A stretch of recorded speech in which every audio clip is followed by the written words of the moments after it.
July 25, 1876. On the windswept banks of the Bighorn River, a battle unfolded unlike any other in American history. But this is not the tale told in history books. This is the story, raw and unfiltered, through the eyes of a native warrior who lived every moment of that haunting day. Secrets untold, courage unmeasured, and a clash that would echo through time. Join me as we ride alongside warriors, witness the chaos, and uncover the truth behind Custer's last stand, like you've never seen it before. Stay with me until the end, because this story changes everything you thought you knew. But before we begin, make sure to like and subscribe to our channel to help support our community. I am a warrior born among my people known as Left Hand. My homeland is what is now called the Powder River Country. My father, Cherry, raised me. Though my roots are Blackfoot and Cheyenne, my life has been lived among the Arapaho.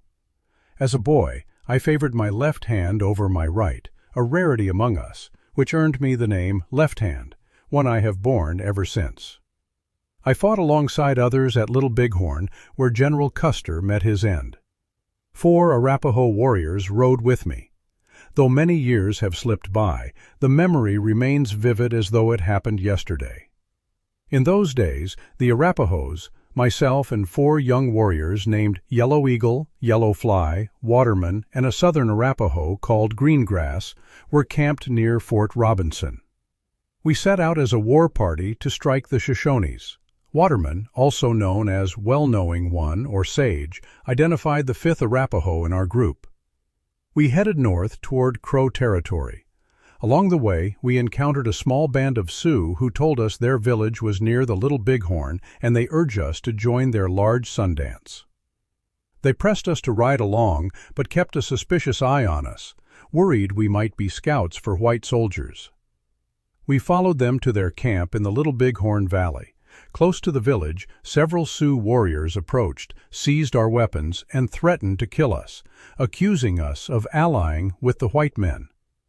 The next day, Two Moon, a Cheyenne chief, spoke to the Sioux leaders, telling them we were Arapahos and ordering them to return our weapons and release us, which they did. Yet they kept watchful eyes, ensuring we did not escape. On the second day at their camp, they moved further down the river, and the battle erupted the next morning. By mid-afternoon, no white man remained standing. The Sioux took many scalps, and later the women crossed the river to strip the bodies. What happened to the dead after, I do not know. I left and returned to my Arapaho brothers.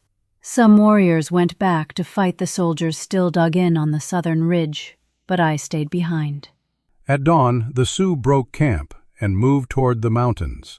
Word spread that more soldiers were coming upriver, and fear swept through the village. That night, after darkness settled over the camp, the 4 of us Arapahos crept to the pony herd. Each took a horse and slipped away unseen. We rode hard straight to Fort Robinson, where our people waited. In that battle, I counted 13 coups.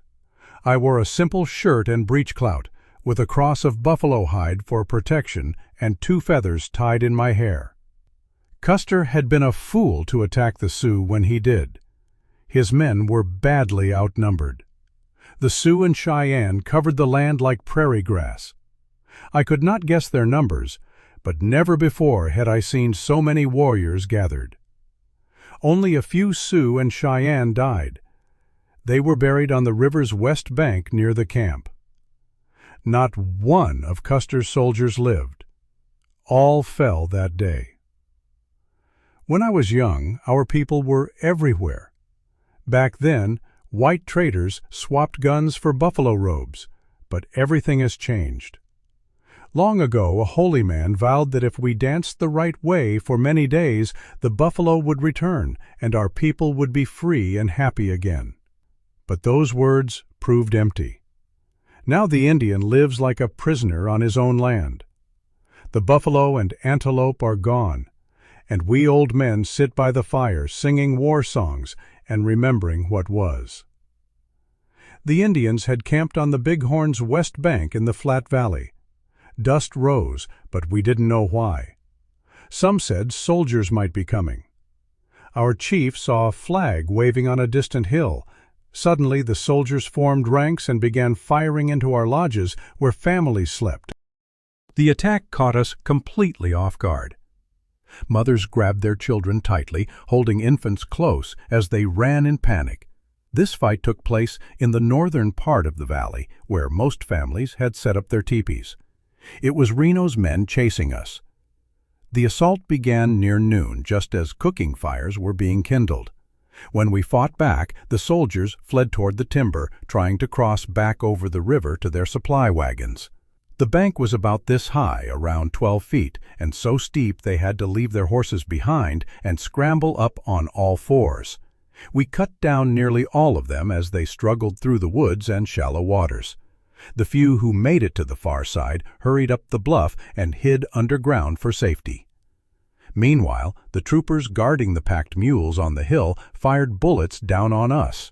By then, every warrior was mounted, rifles, bows, and war clubs ready, and we charged the soldiers entrenched along the eastern and northern slopes. Custer had taken position farther north, preparing to strike the village's downstream end. We chased most fleeing soldiers along the ridgeline, where another unit tried to regroup. Crazy Horse and I broke away from the main band, riding parallel to the river. We found a gully and crept up behind the soldiers, holding the heights. Crazy Horse handed me the reins along with my own horses. Then he crawled up the wash until he had clear shots at the bluecoats, firing as fast as he could reload. Soldiers dropped from their saddles like ripe fruit in a storm. The chief waved his hand rapidly from side to side, showing how quickly they fell. Seeing death rush toward them so fast, the survivors broke ranks and galloped frantically toward Custer's position down the ridge. There they tried to regroup and fire back, but we thundered along the ridge straight toward them. They held briefly on a third strike before retreating to join Custer's main force. More warriors came after we regrouped at the ravine. Together we pushed the remaining soldiers back toward Custer's last stand. By then, only a few still lived. Meanwhile, every warrior in the village was armed and mounted, watching Custer's advance closely. As he tried to push down the gully toward the lower camp, we had already surrounded him. The soldiers dismounted to fight, but it was hopeless. Their frightened horses stampeded down the ravine into the village, where our women quickly caught them. One was a sorrel with white-stockinged legs, the same horse some of our people later swore they saw Custer riding as he first marched to the Bighorn. Once the trap closed, the battle ended within an hour. The air was thick with dust, but through the haze the warriors kept riding in circles, yelling and shooting until every soldier lay still. One bluecoat tried to flee east, but Crazy Horse spotted him and chased him down, running him down half a mile from the fight. As the smoke cleared, we could finally see. We dismounted and stripped the dead, taking rings, coins, watches, uniforms, and every rifle and revolver found. In all, we gathered 700 firearms.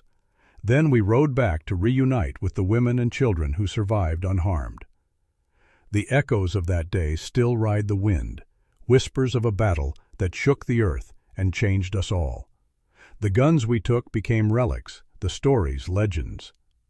But what if the spirits of those fallen soldiers still roam that ridge at dusk? What if the sorrel horse with white stockings gallops there, riderless, forever searching?